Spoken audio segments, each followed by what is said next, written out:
Hey y'all, in today's video, I really just want to chat and brainstorm with you guys. I have so many ideas in my head and so many plans for the next school year, but I'm still kind of trying to figure everything out. So let's chat, let's brainstorm. Today, we're going to talk about all things grammar and writing for fourth grade.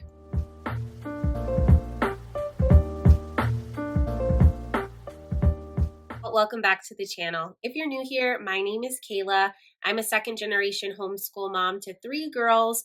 I'm currently homeschooling my oldest daughter, who's wrapping up 3rd grade and will be going into 4th grade next school year, and my middle daughter, who is wrapping up sort of a hybrid kinder 1st grade year and will be going into a full-fledged 1st grade year next school year. My youngest daughter just turned 9 months old, so as of right now, she's just along for the ride. If you love all things homeschool and all things mama life, and if you specifically lean towards secular resources in your homeschool, you have found the right place. I would love for you to subscribe and stick around. Make sure you click the bell so you'll be notified every time I make a new video. All right, y'all, I am fresh out of the shower. My hair is still wet, but I really wanted to get this video up. So I am just grabbing the time that I have and I want to dive right in. If you've been here for a while, or if you've been following us on Instagram for a little bit, you will know that language arts,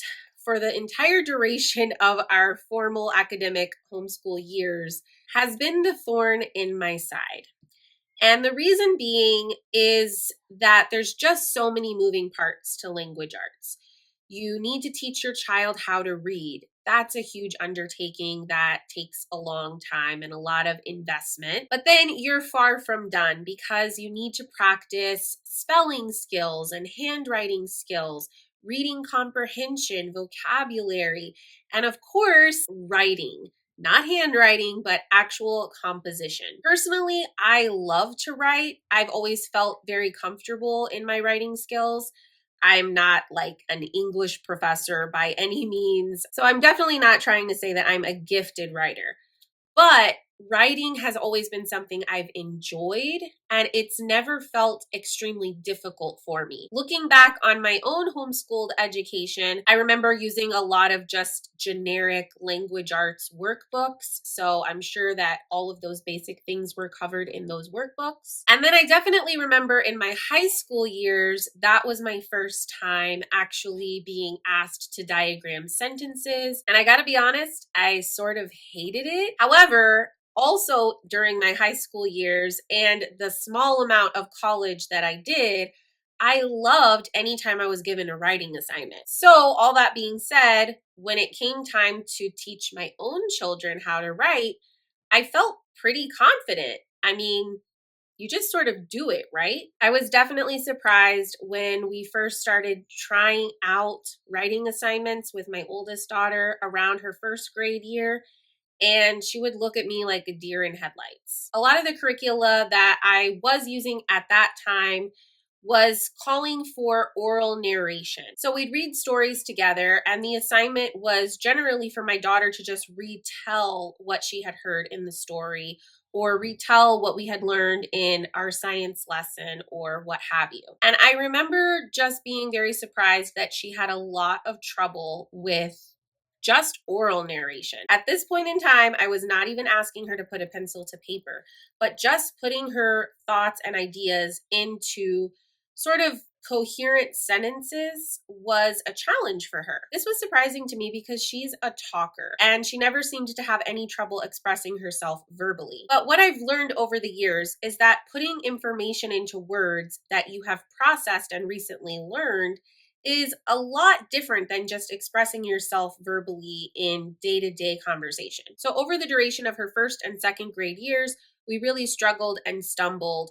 We did a lot of oral narration, which was difficult, but eventually got easier. And then I also incorporated a lot of copy work. Sometimes I would even have her copy her own narration. So I would scribe what her narration was and then put it in front of her for her to copy down. We did a lot of variations on those sort of basic activities. And I did see a lot of progress. I saw her getting a little bit more confident. And as her handwriting improved, as she strengthened those fine motor skills, I did notice that she was more eager to actually write, physically write things down. But she still had trouble with expressing herself clearly in writing. And I'm sure a lot of the things that she was struggling with are pretty universal to young kids and early writers.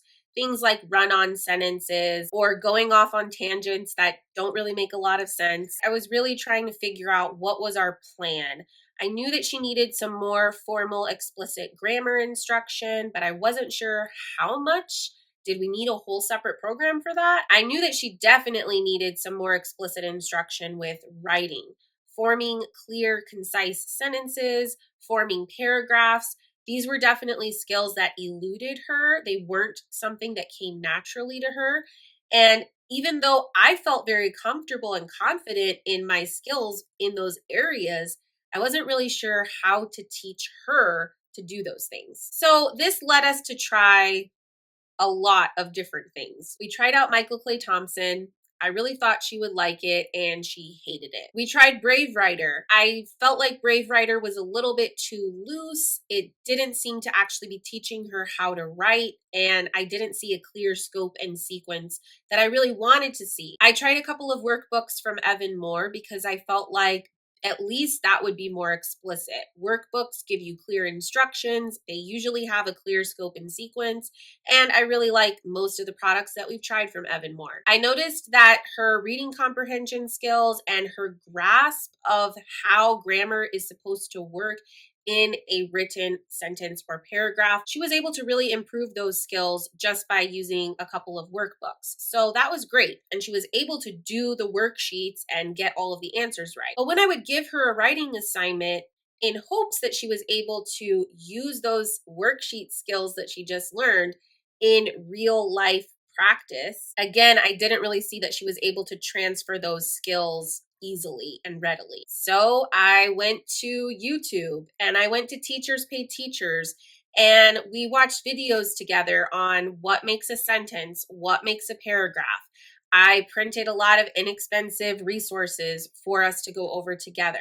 And again, all of those things helped a little bit, but nothing seemed to be really sticking. So I thought, okay, she's the type of kiddo that needs something really explicit, really prescriptive. Even though she is a creative kiddo, in a lot of ways, her brain is very logical. And I could see how she appreciated when certain lessons or assignments were giving her a step-by-step process. And so thinking of that led me to try EIW, Essentials in Writing. This program looked like it was going to be the perfect fit for her. It teaches grammar for half the year and then composition for half the year. It breaks everything down in clear, concise steps, and there's even video instruction. It seemed foolproof. Thankfully, I signed up for the free trial with EIW before I purchased a whole level of their program because she hated it. It wasn't that she hated the assignments or the way that the workbook pages were laid out. Those actually worked pretty well for her. She did a total of about 4 or 6 full lessons and assignments. And we actually both liked the way that the assignments on the physical student workbook pages were laid out. Everything was clear and easy to read and concise. It was very easy for her to follow the instructions. However, half of EIW is the video instruction. The program was authored by a gentleman named Matthew Stevens, and he is the teacher that is actually instructing your kiddo in the video lessons. He's teaching them the grammar, he's teaching them the composition, and then after they watch their video class with him, which is pre-recorded, then they go and do their written assignments that are directly tied to what they learned in that video. For some reason, my daughter just did not click with his whole vibe, if you will. It's nothing personal against him. Obviously, he's a good teacher. He's the person behind this program that I know has been successful for so many families. So I don't want to say anything negative about him or his program. She just personally didn't respond well to his teaching. And for me as a parent and a home educator, I think that my expectations might have been too high. I was really expecting to see him do something that I could confidently look at and say, that's far superior to anything I could personally do. That's a far superior way of explaining things and teaching things than what I personally am able to give my child. And I didn't really see that. Obviously, he is very experienced at teaching writing and grammar. And here I am explaining to you that I haven't had much success in teaching writing and grammar. So it might seem contradictory when I say I was underwhelmed by his teaching, but I was. For these to be the videos that they felt were portraying the best quality of their program, these are the ones that you're getting for free to entice you to buy the program, I wasn't really impressed. It was a little lackluster for me. So I did not move forward and purchase the program. So for this past school year for third grade, I've really been trying to do a lot of research and see what direction I really want to go in for grammar and for writing. And there's a few resources that have been really super helpful for me during this research process. I'm going to go ahead and link all of the resources I'm mentioning down in the description box, just in case you will find them helpful like I did. Okay, so one of the first things I did was I bought this book, The Writing Revolution, and it sat on my shelf for a really long time. And then I finally picked it up and I was like, okay, I really have to tackle this issue in our homeschool. I really have to figure out what we're doing for writing.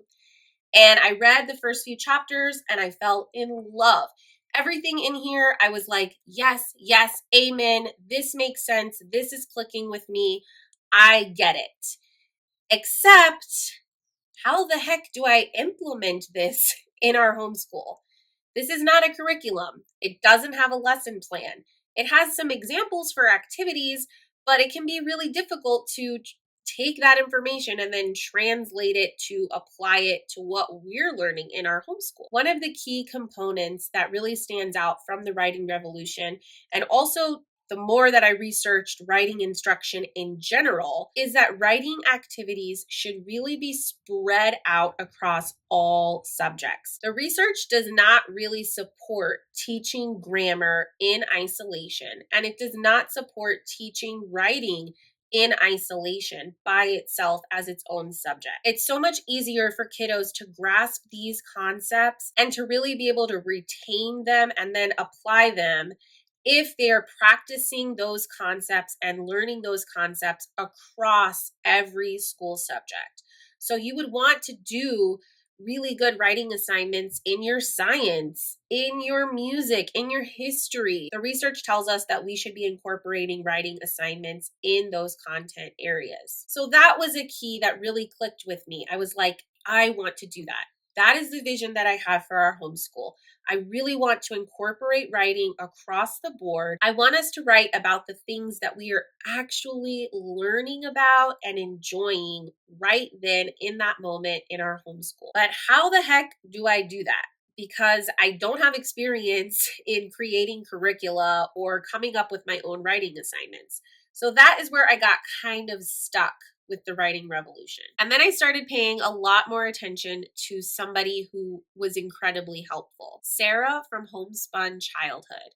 Sarah is a former teacher. She is a literacy expert. So all things language arts and literacy, she is your girl. She shares a lot of informative content on Instagram. She also has a YouTube channel. I will link both down below. I just love and appreciate all of the work that she has done for the homeschool community. One of the things that she shared was that there is actually an older version of the Writing Revolution, a free PDF version that is on the Internet Archives. And again, I'll link that below. That's actually a lot easier to implement than this newer version of the writing revolution. So of course I snagged that right away. And she is right. It is incredibly easier to follow and easier to implement. It even comes with checklists, and I love checklists. I'm definitely still getting my bearing with it and still flipping through and reading it. But so far, I can already tell this is going to be a game changer. Around the same time that Sarah was sharing so much valuable information on composition across content areas, I came across something else. And this was shared with me from another homeschool mama friend. And I just want to take a moment and say the community, y'all, the community of homeschool mothers, of homeschool families, of homeschool parents is so amazing. It is just so helpful to be able to crowdsource ideas from other mamas, to get to know other mamas and other families who are very similar to me or have very similar goals in their homeschool or are drawn to similar style curricula in their homeschools. It is just so nice to be able to reach out to them and get suggestions, share information. Oh, I love it. If I can contribute even in some tiny way to that overall upbuilding, encouraging, helpful environment, that's why I'm here. So, one of my Instagram homeschool mom friends who I have never actually met in real life shared two fantastic resources with me. One was Lighthouse Learning. Lighthouse Learning was founded and authored by another homeschool mom who I believe is a former teacher. She has created novel studies and also writing workbooks for history that are all based on the teaching techniques from the writing revolution. So basically, she's taken all the hard work and done it for us. So back in December, January, we did our very first Lighthouse Learning novel study. We used the novel study for the Vanderbeekers of 141st Street, and we loved it. Now, I will say, if you want to use resources from Lighthouse Learning, you really do need to be at least vaguely familiar with the techniques from the writing revolution. If you're not, what you see in these guides might not make a whole lot of sense to you. My older daughter really liked the level 1 activities for that novel guide. And so I went ahead and purchased the history workbook as well, because I definitely wanted to implement more writing in our history lessons, and I wanted to do it right away. History Quest does include copy work. They have 2 different levels of copy work in all the history lessons. So they have a really simple one for young kiddos, and then they have a slightly more advanced one for older, upper elementary kiddos. And we have used the copywork activities since we started History Quest. I think that copywork is a very valuable tool. And from what I've seen, specifically going back to Sarah with Homespun Childhood, from what she has shared, as far as what the research tells us in best practice for writing instruction, copywork and narration definitely have their place amongst those tools. They're both valuable tools. So I definitely don't regret doing narration and copywork, and I definitely plan on continuing to do those. But they're going to just be pieces of our overall approach rather than being sort of the only tools that we have in our tool chest. So we can do the copy work that History Quest provides, and then we can also do another writing activity from Lighthouse Learning that's based on the techniques from the writing revolution. I took another recommendation from my Instagram homeschool friend, the same one that recommended Lighthouse Learning to me. She also recommended another program to me. And that program is Write by Number. The entire program consists of 2 books, your student book and your teacher book. And these 2 books, get ready for it, are supposed to be all you need to teach writing from elementary through high school graduation. That's right. This is it right here. Now, Write by Number is an investment. It's only 2 books, but it is expensive. And I think the reason that they feel comfortable charging that much for just 2 books is because, again, this is supposed to last you for years. Write by Number is also authored by a pro. Lorena Townsend has years of experience teaching at all levels, I believe she taught elementary school, middle school, and also college. And then in addition to that, she also has a lot of experience tutoring kids and homeschooling her own children. She also has a master's degree in English. She has the training and education, she has the experience, and she was able to test out her techniques over a period of decades, 30 years, to really fine tune it and get it ready to share with all of us and to produce and sell for other homeschool families or even classroom teachers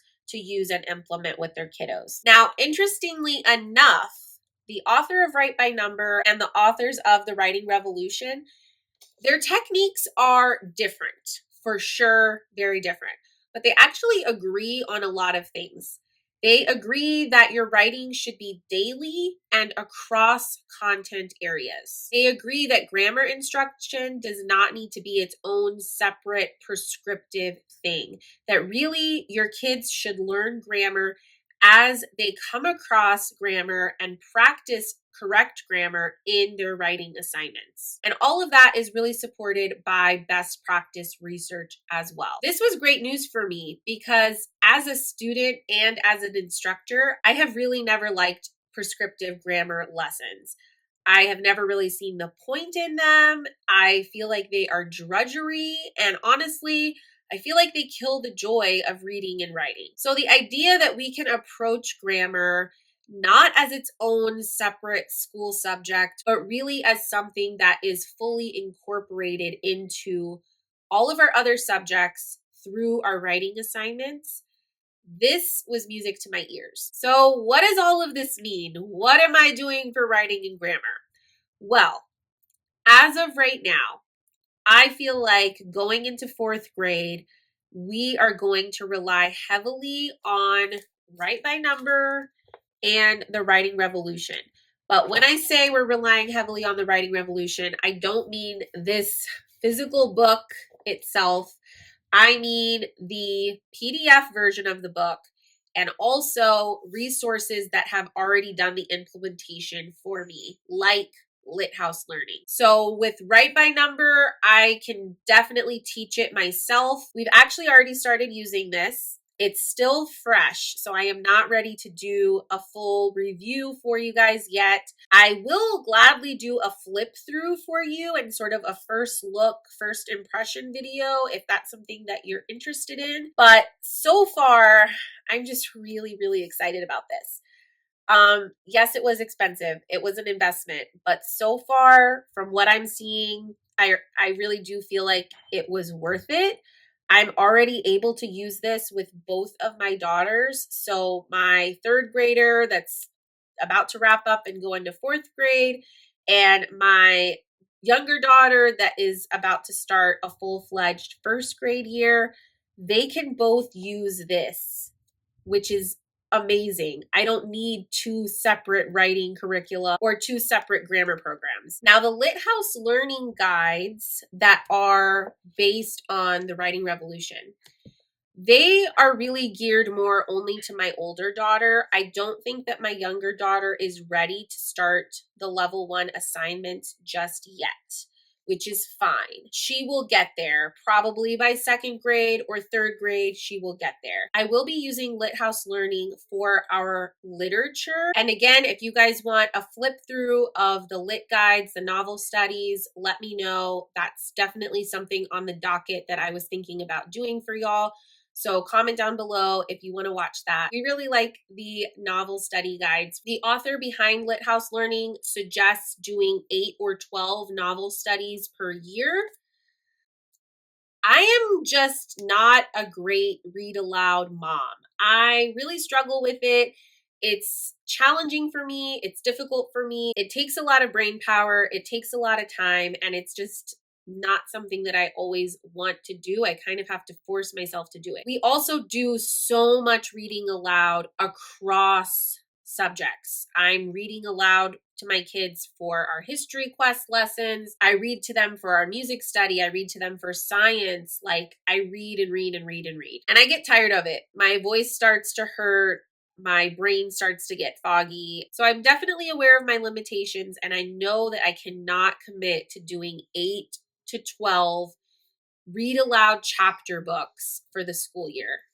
It just isn't going to happen. As much as I would love to do that, I know myself, I know my limitations. I know that that's just not within the realm of being realistic. But that's okay, because if we're using Lighthouse Learning along with our history lesson, then my kids are getting so much writing practice there, and I can feel a little bit better about not doing so many of their novel study guides. Both the history writing workbook and the novel study guides are incorporating very similar writing activities. They're all based on the writing revolution. On the one hand, you are doing writing assignments based on the history lesson, and on the other hand, you're doing writing assignments based on the fiction chapter book that you're reading aloud together. But the actual writing assignments themselves are very similar as far as the skills that they are covering. So realistically, I think that we could do maybe 4, maybe 6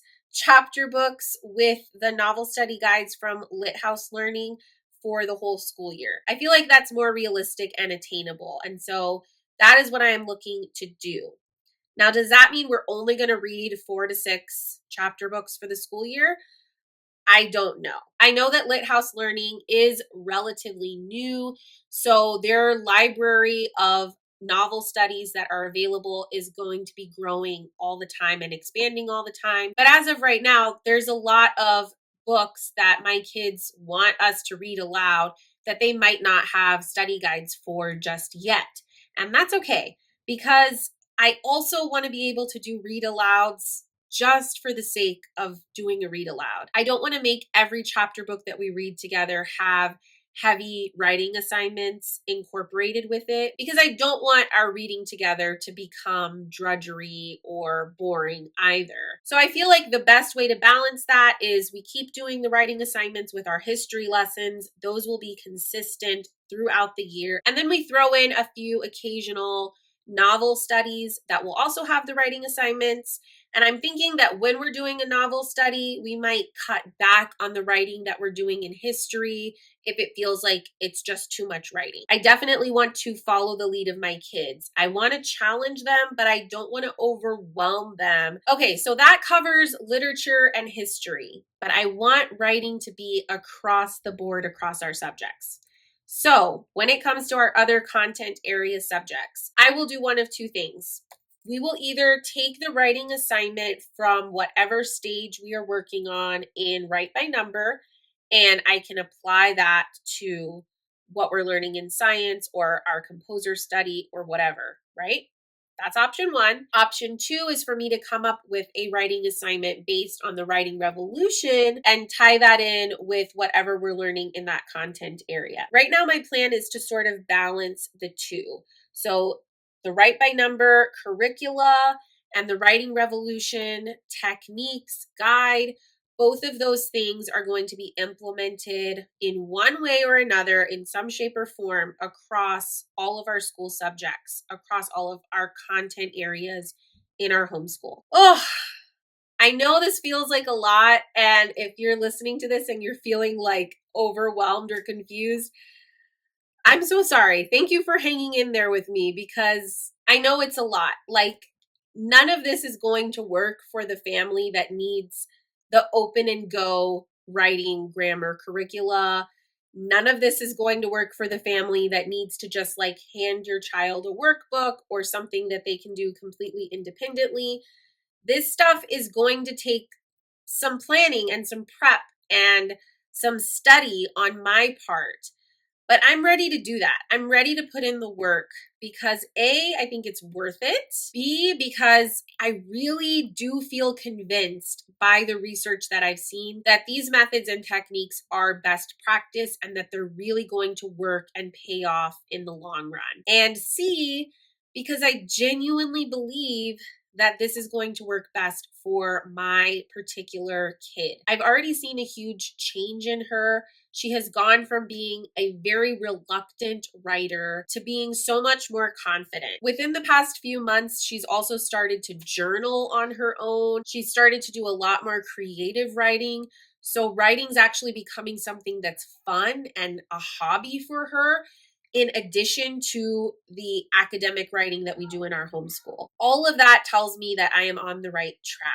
I know that it's still not going to be like easy, but yeah, I feel good about it. So most of this is really geared for my oldest, for my third grader, almost fourth grader. For my younger daughter, I'm still very much focused on oral narration, on copy work, but she will also be doing stage 1 in Write by Number, and she'll probably be working on that for a while. I know you're probably thinking, what the heck is stage 1? So I will share all about that in a separate video when I walk you through how Write by Number works. Expressing herself in words comes a lot easier to her than it did her older sister. So I feel pretty confident about where she's at right now as she starts first grade. And hopefully she'll just continue to polish those skills and follow along a similar course with these same resources. Okay, one more thing. Let's go back to grammar. Now, I know I've said that the research doesn't really back up having a separate grammar program. There's a general consensus that kids grasp grammar and retain grammar better just learning it organically as it comes up with their writing assignment. However, I am still planning on getting a grammar program for next year. I've been thinking about it a lot. I've been very much on the fence about it. But my gut is just telling me that it's the right choice for us. I don't think it's fully necessary, but I think it's going to be helpful. It won't hurt. And I also think that my kids will really enjoy it. So I am planning on picking up Beowulf grammar from Guest Hollow. Several of my favorite Instagram and YouTube homeschool mamas have been sharing about this program. And it just looks so cute and so fun. And there's so much that I love about it. So it is a very hands-on grammar program. It actually looks like it has a very similar approach as All About Reading, where it's a lot of like paper cutouts, paper manipulatives, cut and paste activities. And my kids love stuff like that. That's one of the reasons why All About Reading has been such a huge hit for us, is that my kids just really like those types of activities. The other thing that I'm really drawn to is that Beowulf grammar can be taught to a pretty wide age range. So I think they recommend it for like first grade to sixth grade, which is fantastic because both of my girls are in there. I'll have a first grader and a fourth grader next year. So that means that it's something that we can do family style together. One of my goals for next year is to simplify. Simplify, simplify, simplify. I can't say it enough. If I can cover a subject with both of my kids together, that means it's half the work for me. So I really love the idea of us all being able to sit down and do these really fun and engaging grammar lessons together. Because I know that grammar instruction doesn't need to be prescriptive. It doesn't need to be something that's really taught explicitly or that you spend so much time focusing on. My approach to Beowulf grammar is going to be very laid back, which means if it takes us 2 school years to finish Beowulf, that's fine. If it's something we only do a couple of times a month, that's fine. My goals with Beowulf grammar are to be able to review basic grammar with my older daughter who has covered most of these concepts already, and then teach my younger daughter that same basic level of grammar. But most of all, for them to just have fun with it and hopefully be able to retain some of it so that they're able to notice it more readily as we come across those concepts in our writing assignments, as we're editing and revising our own writing assignments. I hope that Beowulf grammar will just help to reinforce that knowledge a bit more. And just to clarify, I have not purchased this program yet, but it is on my list for next year. If you want to learn more about Beowulf grammar, one of my favorite YouTube mamas, Knowledge by Nature, just did a fantastic video sharing all about it. So I will link that in the description box below as well. It's getting dark and I've talked for way too long. I hope that this made sense. I feel like I was kind of rambling a lot, but that's kind of what this is. That's kind of where I'm at. This is a brainstorm video. This is me just getting my thoughts and ideas out for what I'm hoping will work out really well. I think I have one more sort of brainstormy, chatty video to do, and that's going to be on science. That's another area where we're going to be doing some big changes for next year. So stay tuned for that. Make sure you're subscribed and you have notifications on if you want to watch that. And then, of course, if you guys are interested, I can do a separate flip through video for Write by Number or for Lighthouse Learning. If you guys want to see the novel study, if you want to see the history writing workbook, I can show you guys all of that in upcoming videos. Thank you so much for watching. If you enjoyed, please give this video a thumbs up, and I will see y'all in the next one. Bye-bye.